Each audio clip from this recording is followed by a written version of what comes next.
and welcome, Maria.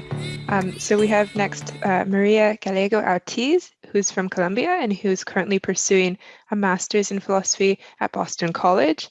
And her main philosophical interest lies in exploring the relationship between imagination and moral life. So today her title is Iris Murdoch, Imagination and the Good Life. So thanks for Maria, and I'll turn it over to you.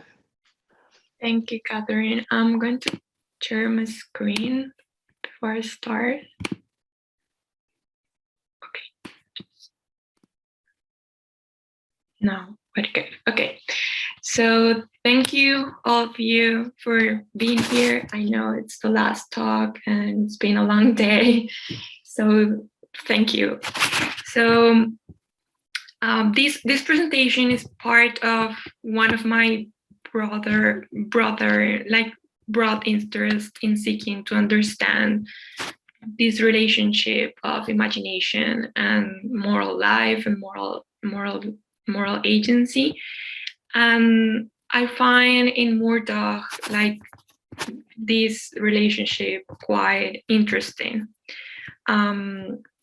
So I'm not just worried, my main concern is whether imagination as this human creative activity and the products of it, i.e. pictures, novels, artwork, might influence our practical reasoning, especially when we are deliberating what action to follow. So today I'll just recover this concept of imagination in Murdoch's thought and how she thinks this relation works between imagination, moral life, and the good life. I will center this recovery on her last and largest work on philosophy, Metaphysics as a Guide to Morals, especially the 11th chapter, where the title is Imagination, and she's going to talk about mainly about imagination. I will refer to other texts, but just to clarify some points. So I'll divide this presentation in three main parts. The first one, I will give this general account of her conception of ethics. Sylvia already talked a little bit about it.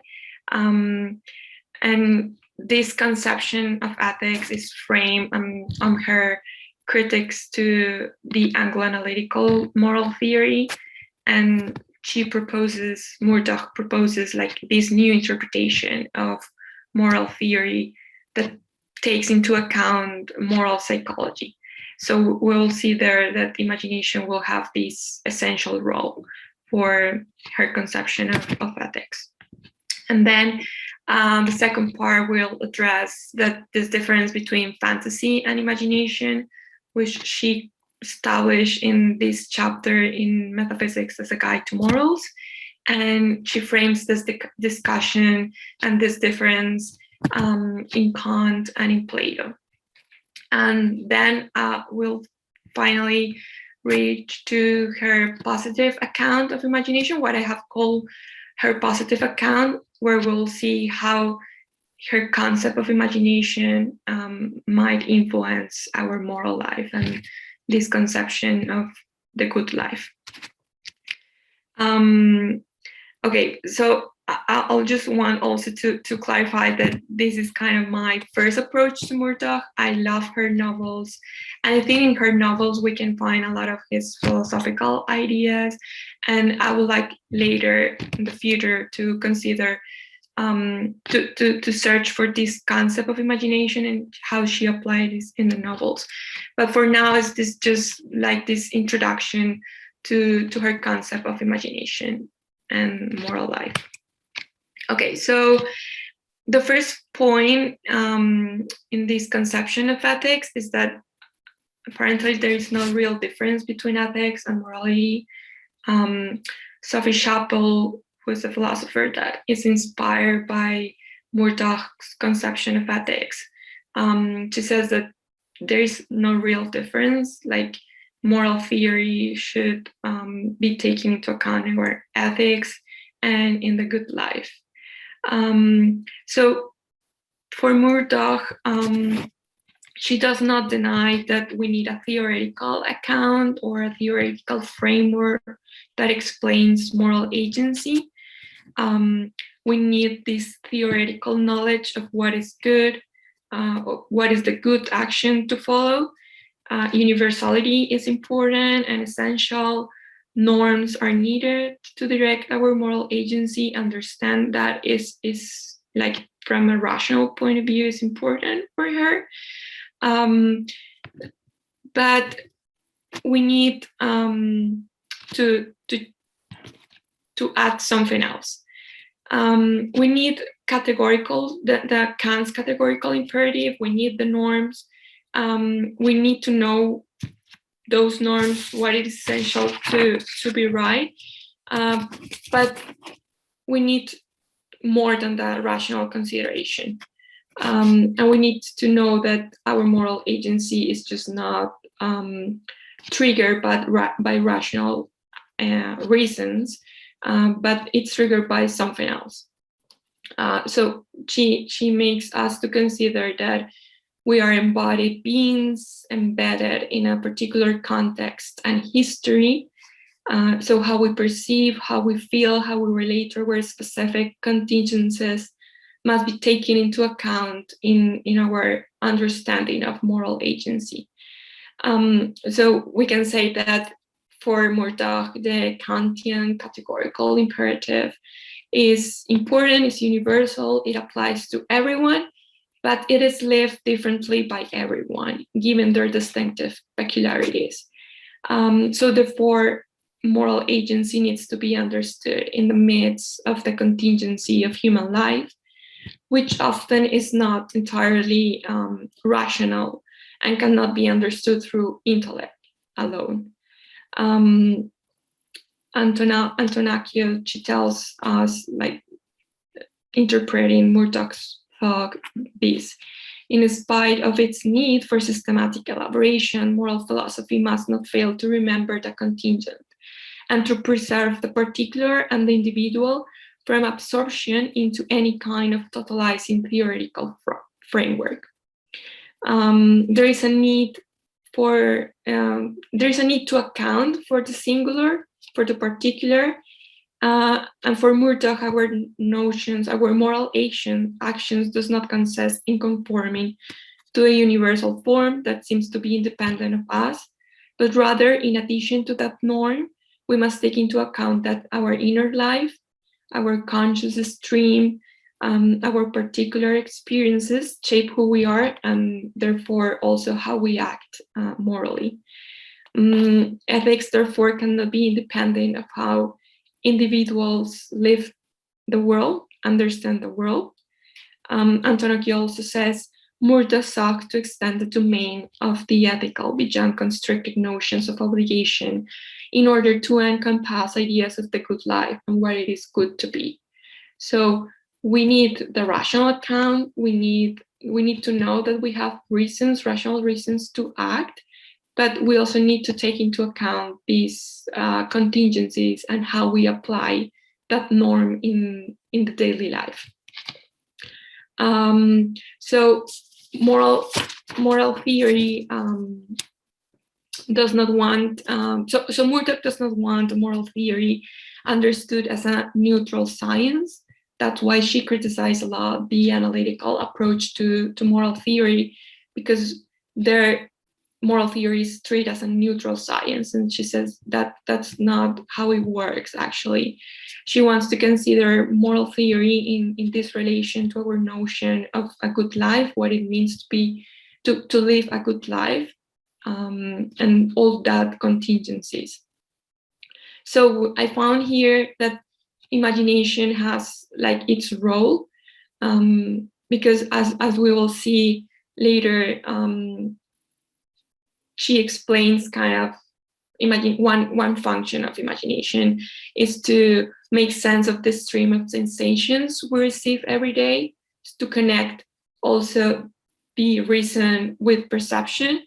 So imagination has a role there, but it's not just that. It also allows us to have a projection of our life, according to notions, images of what is good.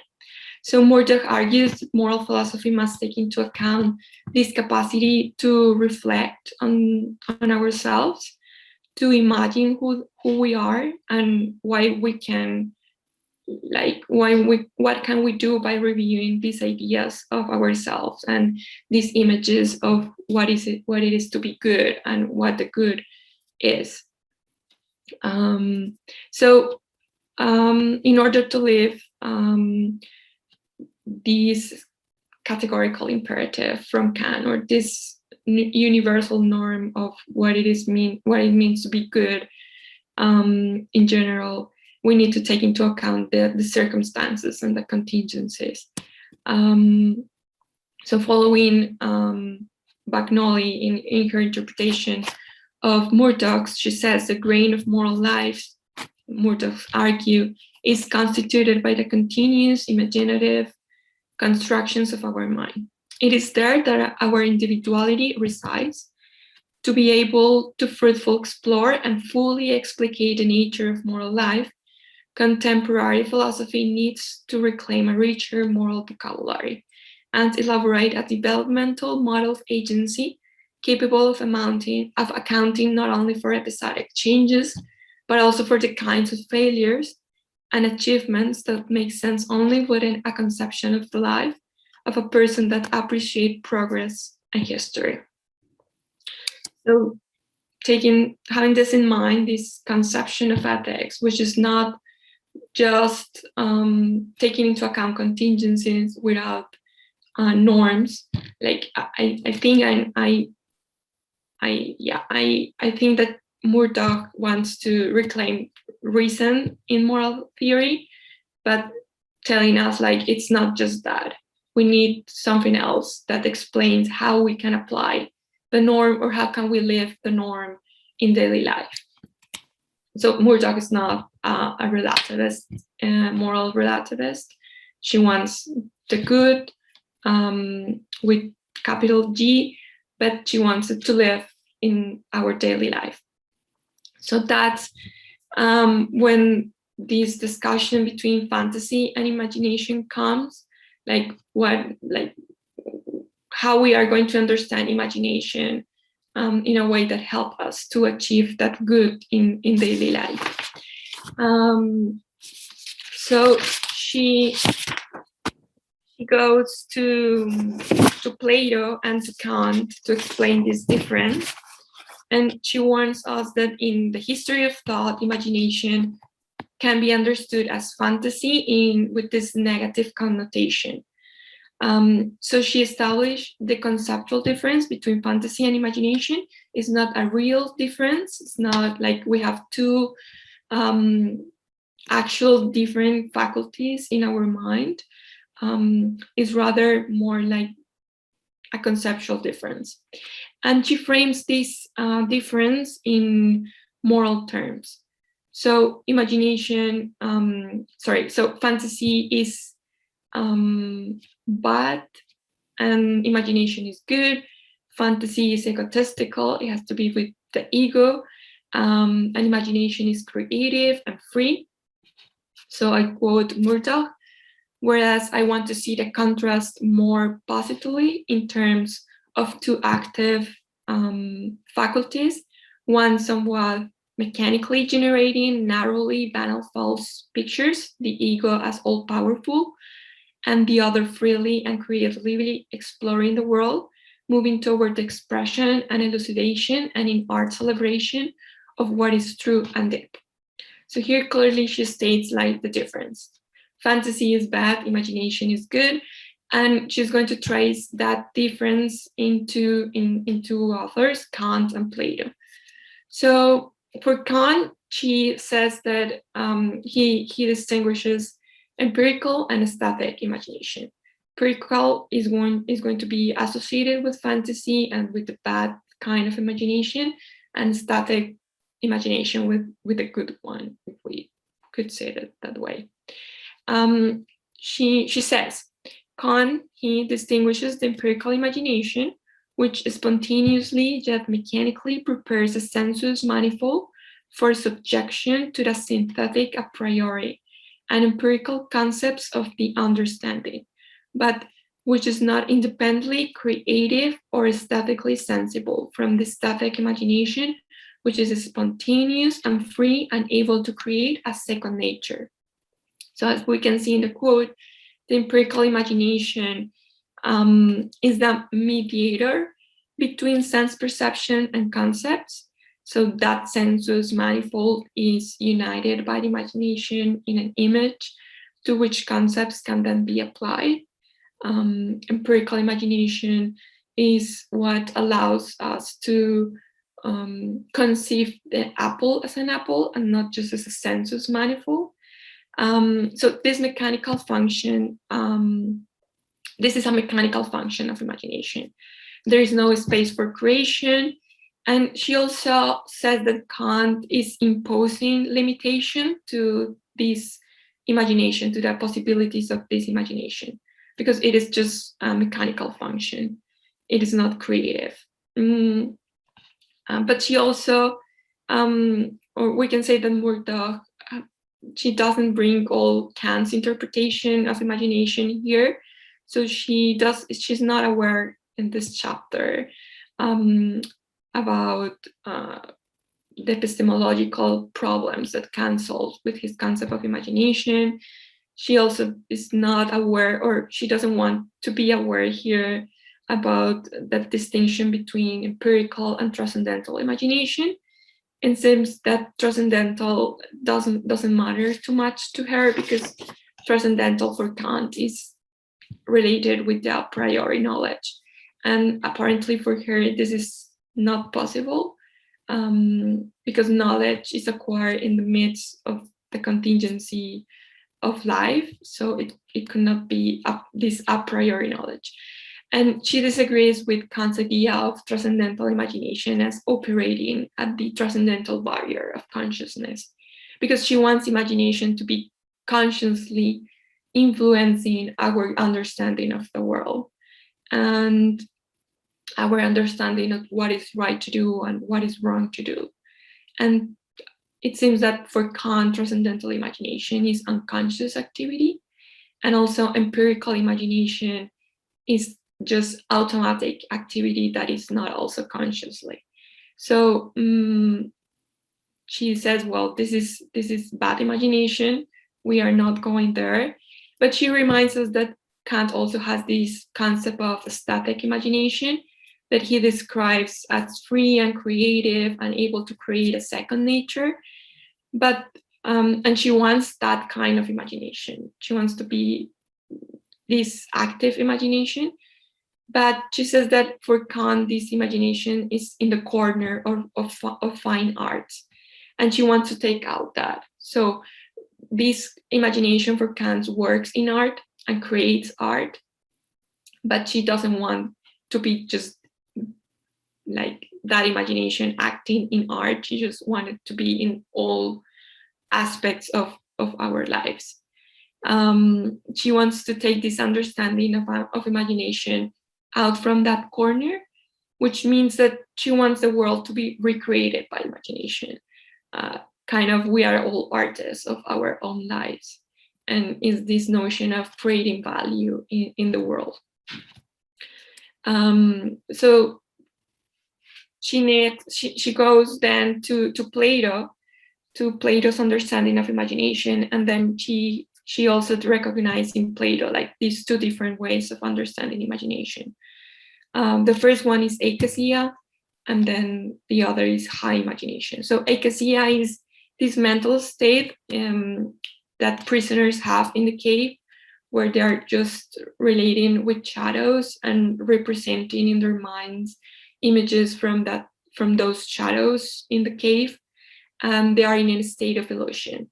And she says that for Plato, artists are in that same state of illusion, and they are not. Artists are not like the examples of moral progress, so that's why they are banished from the ideal state. And it's because they don't know, they just reproduce images, they are not reflecting on those images. So they're just reproducing what they saw, but they don't know if that's real or it's not real. So that's not helpful. And she says, well, that's what fantasy or acacia does. It's just reproduction, automatic reproduction of those images. It's an illusion. But she recognized that Plato might be himself an artist, because he's always using these great images and myths and stories to picture like the ideas, not only for the normal people but also for philosophers. Like and the philosopher Keane is also developing all with these kind of high images to get us like closer to the good and to the truth. So she says that for Plato, moral progress is achieved during life, during this pilgrimage, like this destruction of images. And she says about Plato, about this pilgrimage. As we learn from the Republic, this pilgrimage consists of a progressive destruction of false images. Image making or image apprehension is always an imperfect activity. Some images are higher than others, that is nearer to reality.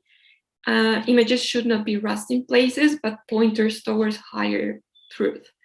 So the artist or the good artist will use this high imagination to relate to the real, to the truth, to higher truth, to reality. So images are indispensable to reach truth. Though for Plato, the truth, the highest truth is imagelessness. And she knows this. She kind of doesn't want to say this, but she says that Plato does, no? So at the end of the higher point, images are dismissed, for example, mathematical thinking.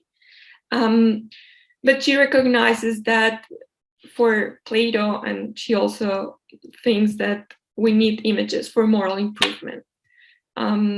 So that's where imagination, or this high imagination, is going to work. And she says that for Plato, high imagination is patiently creative.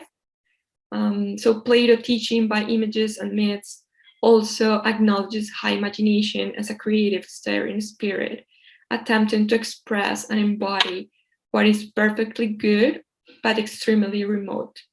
So through these images, Plato takes us to look at the better reality and to the good. So to conclude this part, Murdoch says that, so it appears that Plato, like Kant, offers two views of imagination. For Plato, the lower level, which for Kant is necessary automatic synthesis, is seen in human terms as the production of base illusions, or perhaps simply of the ordinary, unimaginative, egoistic scream of our conceptualizing. Plato, teaching by images and myths, also acknowledge high imagination as this creative stern spirit, attempting to express what is perfectly good but extremely remote, a picture which implicitly allows a redemption of art. The spiritual life is a long, disciplined destruction of false images and false goods, until in some sense, which we cannot understand, the imaging mind achieves an end of images and shadows. So imagination is going to have this active role on moral progress, to discover what are those false images and producing like these new images that are closer to truth. So although it's more explicit in Plato than in Kant, fantasy has this negative moral connotation because it is not concerned with reality and truth, but is simply a mechanical activity of mere reproduction of what appears to us. On the contrary, static imagination and high imagination, static for Kant and high for Plato, denotates attention to reality. And I recall Sylvia talking about the concept of Simone Weil of attention, and Murdoch is taking that here. So imagination is attention to reality, is what creates images that lead us to the good. So for Murdoch, we have to be aware that our life is composed of images, is always dealing with images that the world gives us, but that we also produce, and that we live thanks to those images. However, we must also keep in mind that not all of these images are true. Many times they are products of our ego, which distances us from reality. That's why fantasy is egotistical, because if we are just with our ego, we're just producing false images of the world and of ourselves. So Murdoch then proposes that we must exercise the activity of creative imagination, which takes into account the truth of the world. So we need images that bring us closer to the good and to the good life. Okay. So here comes this last part of the positive account of imagination. That's how I call it. Though in the text, like, she's a very like erratic author, like if there is no systematic exposition of his thought, of her thoughts. So, well, so this positive account is, well, framed in her first dialogues with Kant of Plato. And then she continues her discussion of imagination in relation to religion and art, and how this function, and how imagination functions in these life spheres. And she wants to resemble moral sphere to this sphere. So how imagination works in religion and how imagination works in art might be resembles of how imagination could work in the moral sphere. So I will not explain all these relations between, because it would take a lot of time. But I will just have like the main ideas, like what is she thinking about imagination? So the first thing is that imagination is active, is an active faculty that permeates all human life spheres. So imagination doesn't work only in art or in religion, it also works in moral and in daily life. And I really like this quote from Margie Altorf, because, well, it captures like for Murdoch where imagination works. So for Murdoch, creative imagination may be found in all human activities, from ordinary perception to the most elaborate work of art, from doing the dishes to doing philosophy. The superior kind of imagination is free and creates new objects all the times. So it's kind of, it feels like we're dealing always with the world through imagination, not through reason, which is it could be like the paradigmatic way to understand our relation to our world. Like we know how the world works through our reason, and she's trying to say the contrary, like we're just dealing always with imagination. So here comes his famous phrase, like, human beings are fantasizing human animals, contrary to human beings are rational animals. We are more fantasizing human animals, fantasizing imaginative human animals, creating all the time images. So we don't move, we do not move ourselves exclusively by intellectual reasoning, but we move ourselves because we picture what we want. Our moral agency is influenced by this active imagination, in this creation of images of what is right, the thing to do, or how I should act to have a good life. Imagination is at the same time acting. It is doing. It is an exploration of what we are and what we want. And here again comes this concept of attention. So Murdoch relates this active imagination to attention. Doing this exploration means to be attentive to what is happening in us.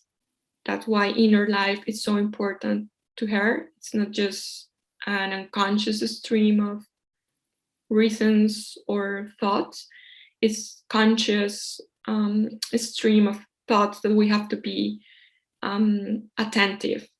And also it means to be attentive to what is happening around us. So she says, what may seem to happen as a healing process mysteriously in extreme situations may be seen more clearly in ordinary situations, where imagination appears as a restoration of freedom, cognition, the effortful ability to see what lies before one more clearly, more justly, to consider new possibilities, and to respond to good attachments and desires, which have been in eclipse. This effort may be compared with that of composing and holding a difficult work of art in one's attention, an effort which is similar in the good artist and in the good client. Teaching art is teaching morals. So I really like this last part, teaching art is teaching morals, because the tension that you need to do to produce an art of work, the tension that you need to put in your life, inside your inner conscious, but also what lies outside of you to produce a good art, like the good artwork expressed the truth of the world. That same attention, it's needed in morals, like in your moral agency. Like you need to pay that attention so you can create this artwork of your life. So now the question is how then this imagination, this active imagination, influences our moral agency. Like in practice, what does this mean? This attention, what means this attention? So one way is to understand this role as presenting imagining scenarios and possibilities of actions, how things can be changed, and the impact of our decisions. So picture scenarios of what's going on. So also imagination allows us to see how things look from someone else. All the seeing and picturing will help in this deliberation process in the moral reasoning. So she says, be more sympathetic, imagine her situation, see it from her point of view. Fairly everyday advice. Imagination is here a moral discipline of the mind, which would, for instance, help people not to become embittered or brutalized or stupefied by affliction. So it's kind of picture the other, picture these possibilities of action, and then you can bring those pictures in your deliberation and in your decision of what is the best way to go. And the second way is related to this first, and is that imagination helps us to engage with others and to put ourselves in their shoes. And there is this famous example. It is not in the Metaphysics as a Guide to Morals. It is in different texts. Here's from The Sovereignty of Good. It's this famous example of the mother-in-law, which I really like, because so there's this mother-in-law who meets her daughter-in-law. So Anne finds, and she makes this judgment of her daughter-in-law. So the example goes like this. Anne finds thee quite a good-hearted girl, but while not exactly common, yet certainly unpolished and lacking in dignity and refinement. Thee is inclined to be pert and familiar, insufficiently ceremonious, brusque, sometimes positively rude, always tiresome and juvenile. So she makes this hard judgment about her daughter-in-law. But then Murdoch says, well, if the mother-in-law just picture her daughter-in-law in a different way, or try to give herself like reasons why her daughter-in-law is acting in such a way, so she might change her judgment about her daughter-in-law.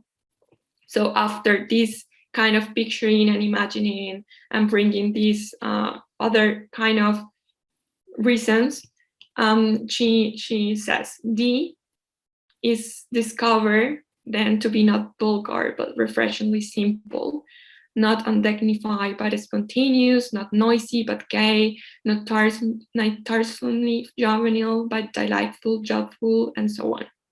And as I say, X hypothesis, M's outward behavior, beautiful from the start, is no way altered. So here, imagination changed her inner life and makes the mother-in-law like a better good life. It's not action, it's not behavior that changed, because the mother-in-law is going to continue treating her daughter-in-law in a good way, but her judgment